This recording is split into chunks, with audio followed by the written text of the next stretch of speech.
Formula One is a sport full of glory, winning, and thousands of fans who'd probably pay $1 million just to have Charles Leclerc shake their hand. Leclerc!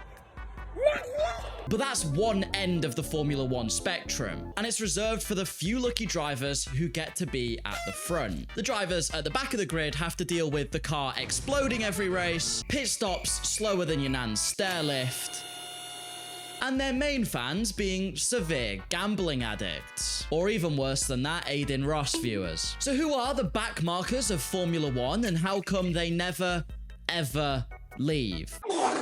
Way back in the 1950s, we actually had Formula One, somehow. They basically sent incredibly dangerous 180-mile-an-hour eggs around the track with less safety than those Chinese workplace videos. 朋友是一个坚韧不拔的纪录片，在香港这座城市的设置。主演钱和乐。Thank you, China, for showing me a man getting cement mixed.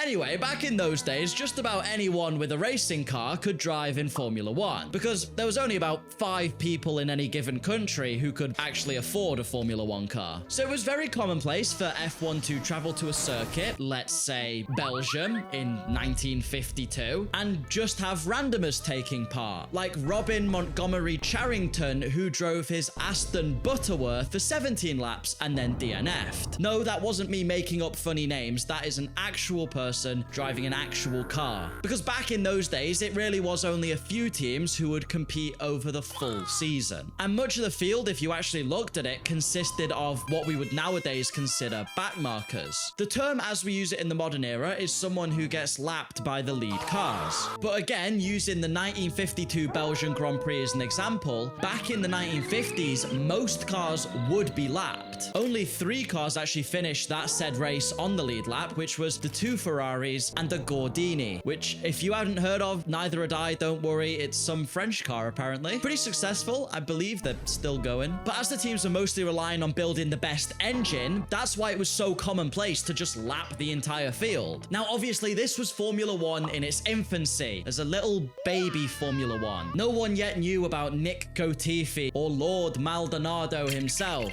It was just a bunch of rich knobheads driving around in death traps because they had far too much money. But as Formula One began to get more expensive and more technical, and you could no longer realistically just turn up to a race and have a bit of a laugh and then go home, the backmarkers also had to evolve. I think it's safe to say that over time, Formula One got closer. We no longer see the top 1 or 2 cars lap the entire field. If we did, F1 Twitter would go insane and call it cheating. That's mostly because the rules and regulations got stricter, and so one team could no longer just build a big fuck-off engine and drive away from everyone. I'm looking at Ferrari as I say that. But even as competition got closer, there was still plenty of backmarkers taking part. Firstly, because until 1981, privateers could come and drive, and they were the people who might turn up for a few races and then might fuck off. And this is because, like I said, before that 1981 date, you could just buy a car off another team and race it. Some successful teams were privateers, such as March and Tyrrell, but not for their entire time in Formula One. They eventually started building their own cars. This is why sometimes you'd see 4 or 5 of the same car taking part in the races. Obviously, the people driving these, they weren't normally very good. They were probably me if you put me in an F1 car and I'll just slam it in the wall in turn 1. If you've ever watched one of my streams playing F1 24, you know my chat just calls it Lance Stroll Simulator, so that's how bad it is. Oh, I spin that. But these guys were having a jolly Sunday drive in comparison to your people running at the front of the field. But of course, there wasn't just the privateers, there was also teams who were turning up every weekend with no hope of actually winning anything. So why did they do it? Well, the obvious answer is passion for racing, or more likely, undiagnosed autism with a hyper-focus on cars. But mental illness wasn't real back in those days. The other answer, of course, was that these guys actually had a chance, especially if you're looking at the 70s and 80s teams who were near the back. If your car just lined up on the grid, you never knew what was possible in one of these races. Most of the teams, even the front runners, were about as reliable as Ubisoft off servers, which if you are unfamiliar with, they're extremely shit. And so your competition literally exploding was always a possibility, and that could help you score some surprise points or even a podium if you manage to nail your setup and car on that day. I mean, even looking into the modern day, it's rarer, but this can still be the case. I mean, just look at Alpine's double podium in Brazil. Wet weather, so it evens out the cars a little bit. A lot of DNFs and big crashes, meaning there was race restarts and chances for strategy changes. And then the car deciding for once it's not going to be French and wasn't on strike. And after being one of the worst cars all years, Ocon and Gasly scored one of the best results of the season, getting a second and third, a double podium. There's also the fact that back in those days, Formula One was just a bit cheaper, so more people are going to join. If something's got a lower barrier to entry, why not go have a chance at driving a car around in F1, the pinnacle of motorsport, as it's known. Pickle of motorsport. What am I yapping about? Like, while the technology was advanced for its time, it was nowhere near as mind-numbing as it is now. If you had an engine and something vaguely aerodynamic, you were good to go. No need for a big computer pit wall that can run Fortnite, Instagram Reels, as well as analyze data for you. I can't believe I've just described the brain rot Formula One pit wall. I can just imagine Gen Z pit crew sat there with fucking Subway surfers as they watch their car go round. The unreliability definitely did play a huge factor back then in encouraging the backmarkers. Not only was there just more crashes in general, it seemed like, but sometimes teams just didn't get it right and their engines would blow up, and that allowed backmarkers to maybe come through and score a 5th or a 6th and get a couple points in the bag. A great example of this is the 1985 season. This is absolutely insane, by the way.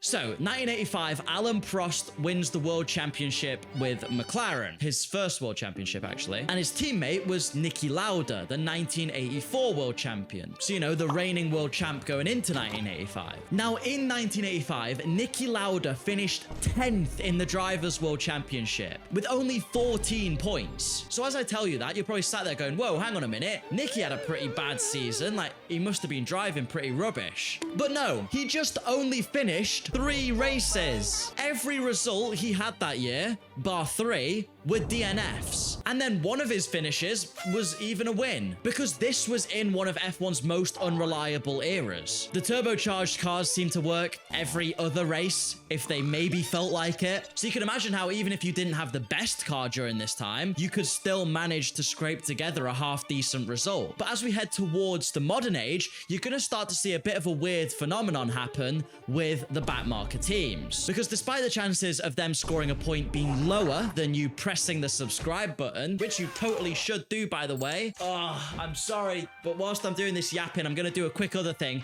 I got to thank the channel members, because these guys have been supporting me for months now. I really do appreciate it. It does go a long way to helping keep the channel going. So your membership means a lot, and you can actually become a member as well if you want to, from just 99p a month. Like I said, I greatly appreciate it. But anyway, back to the backmarkers taking back shots or something. Walter, I'm having sex with you right now, Walter. No, sorry, what? No, what started to happen that was really weird is people would begin rooting for the backmarkers, rooting for the teams near the back of the field. And that's purely just because they're underdogs. It was the underdog effect. Some of the most famous teams of all time are absolutely shite. You know, like Minardi. They never did anything in Formula One. They never won. They never stood on a podium. They got 38 points over 20 years of entering cars into the fucking sport. Or the Arrows Formula One team, who in all fairness, they weren't as bad as Minardi. They had a few podiums here and there, a couple good years. But they had people rooting for them because they were doing this with a budget team. They weren't a powerhouse of a team with loads of money and finance behind them. They were purely there for their love of the sport, which I think is what made people sympathize with them. But if they're not fighting truly for wins or podiums or championships, you might be asking 2 questions. How the fuck do they make any money? And what is the point of actually having them in Formula One in the first place? Well, if we're talking about the modern day, pretty much every Formula One team does actually make money. And that's purely because of how popular the sport has become.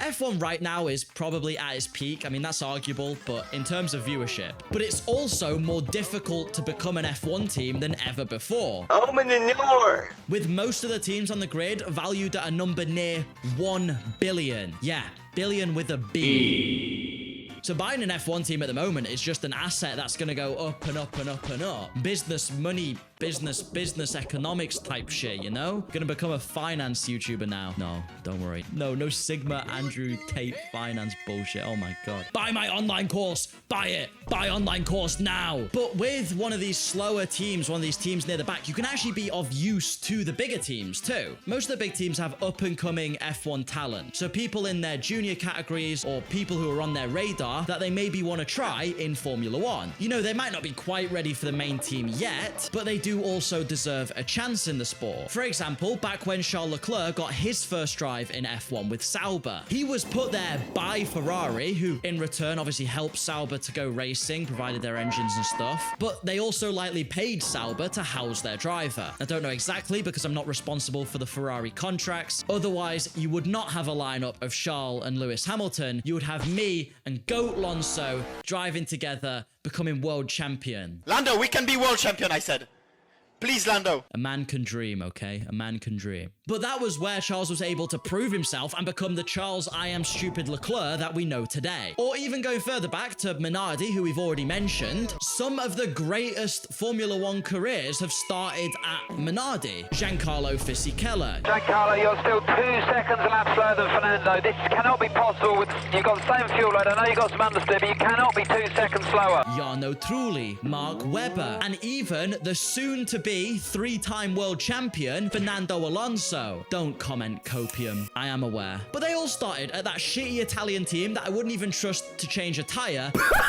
Never mind build a Formula One car. So these teams provide a crucial stepping stone to young drivers. It's just here, go drive this shit car, beat your teammate, maybe score a couple points, have a good result, attract some sponsors to your name, and maybe in a year or two, we'll move you up to the main team. So you can have Christian Horner send you some dodgy WhatsApps and maybe you'll win a race or something. It's a lower pressure environment for junior drivers and it's useful, it's good. And usually it's a lot closer, so you actually get some practice with wheel-to-wheel racing, which you'll definitely need if you go into the front.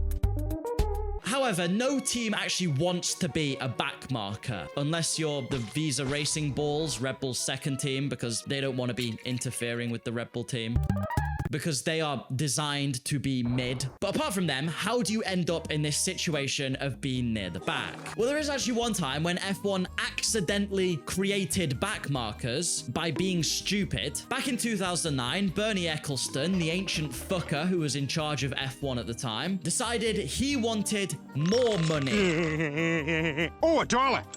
Even though he was already stupidly rich. So what he wanted to do for 2010 was introduce a cost cap. You know, similar to what we actually have in Formula One now. With him doing this though, he also opened up applications to smaller budget teams with the promise that they could survive on a low budget because of this cost cap, meaning the big teams wouldn't be able to just spend hundreds of millions every year developing their car. And that would keep the racing close. But because Bernie was doing it for all of the wrong reasons, Hello, I like money. the big teams revolted and even threatened to leave Formula One unless he went back on this and didn't introduce the cost cap into the sport. So he did, it wasn't added, but it was too late for all of these new budget teams to back out. And so you had Virgin, who then became Marussia, and HRT driving around for 4 or 5 years at the back doing absolutely nothing because they had no money. Where is the money? They're basically just there for the shits and giggles. Of course, that was a one-off situation. Sometimes teams are just at the back because they didn't build their car right. Although, usually if they're good enough, they'll be able to somewhat rectify this through upgrades. You know, like McLaren and Alpine have in recent years after turning up with tractors. Although that's me not talking about the Fernando fans' worst nightmare of acknowledging the McLaren-Honda era, where despite McLaren usually being one of the best teams in Formula One and a proven race winner, because Honda hired what I can only assume were monkeys to build their engines, the team found themselves with, well, you know what, actually, I'll just let Fernando explain. The engine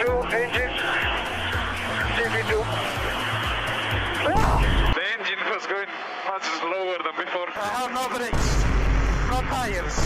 We are out of the points.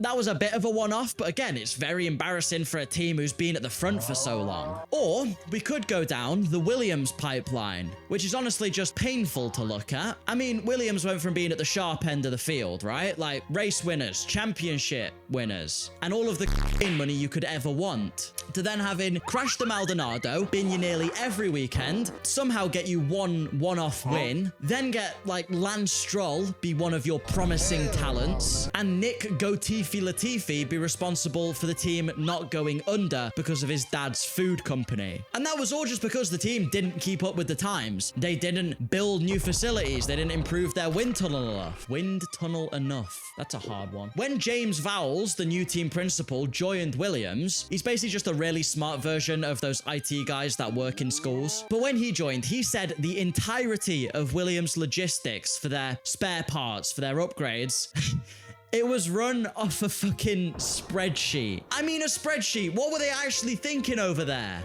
But if, like Williams, a team turns up late for testing because they're, well, just incompetent, you don't really get a free pass like you used to back in the day when there was a lot of backmarkers. And I don't think fans are really finding these rubbish teams at the bottom as endearing or underdogs like they used to. To be honest, now, we just kind of clown on them. So what is with that big change in mentality? What's different? I think the thing is, there's no real reason why you should be doing so badly in Formula 1 anymore, other than just making mistakes that are your fault. We have the cost cap, which I'm pretty sure most of the teams are reaching now. Even Haas are reaching it at the moment, and they are probably the most poorly funded team. But that means they're all spending the same amount of money, so no one's richer than anyone else. They can't blame it on that. And the F1 teams are a lot more exclusive now, which means there's a higher standard. You can't just blag your way into F1 because Bernie Eccleston might put a cost cap in. There's only really a couple teams that you could expect to be towards the back at the moment, because as well, everyone recently has done a lot of upgrades on their facilities. There's no one with massively backwards stuff that they should be doing so badly with. I mean, Haas get a bit of a pass because their boss is the Scrooge of Formula 1. Gene Haas probably wouldn't even spend money on the team even if his child's life depended on it. They also have like half the staff of the rest of the grid, so theoretically they shouldn't do very well. But to be honest with you, sometimes they do actually outperform themselves and do really well and get some strong results. They've also got Toyota coming on board as a technical partner, which is going to massively help them. So fair play to Haas, no complaints from me there. Then there's also Visa Balls, who always make sense to be near the back. Obviously, if they're too far back, if they're just 18th and 19th, that's a little bit disappointing, but they're never meant to cross toes with the actual main Red Bull team, because you wouldn't want your two teams fighting against each other. Sergio Perez qualifying in like 18th last year or whatever he was doing.